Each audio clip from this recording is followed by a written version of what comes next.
Meredith Allen. My occupation used to be news manager and TV anchor, but I was laid off 8 months ago and have had a very difficult time getting work. I'm 33 years old and I am a conservative Republican. My full-time job right now is finding a job.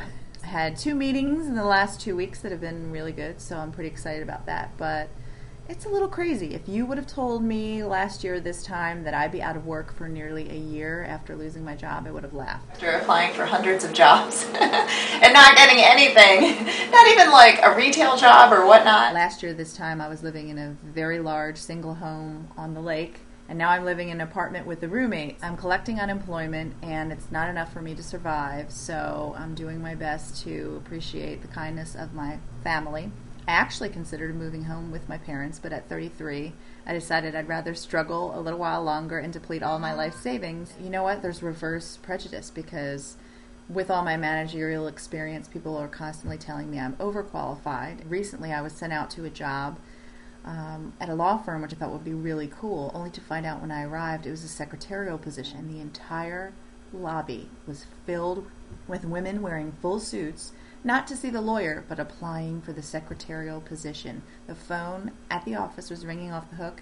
Was it people for the law office? No, it was for the secretarial position. I had my interview. They said I was wonderful, but terribly overqualified. We are at the unemployment building, and the parking lot, any day of the week, any hour that you have to come into this office, is packed. Here in South Carolina, all of the unemployment compensation funds have been totally depleted. We are now in a loan situation with the federal government. There was some scare here about a few weeks ago where unemployment literally ran out and they thought that people were simply going to be cut off, but Governor Sanford intervened. Here in South Carolina, if you work, you lose your unemployment, even if it's part-time, and it's sort of like a vicious cycle. So I think the government needs to look a little bit harder at making the situation a little bit. It just doesn't make sense. In South Carolina, thousands of people are defaulting on their mortgage each month.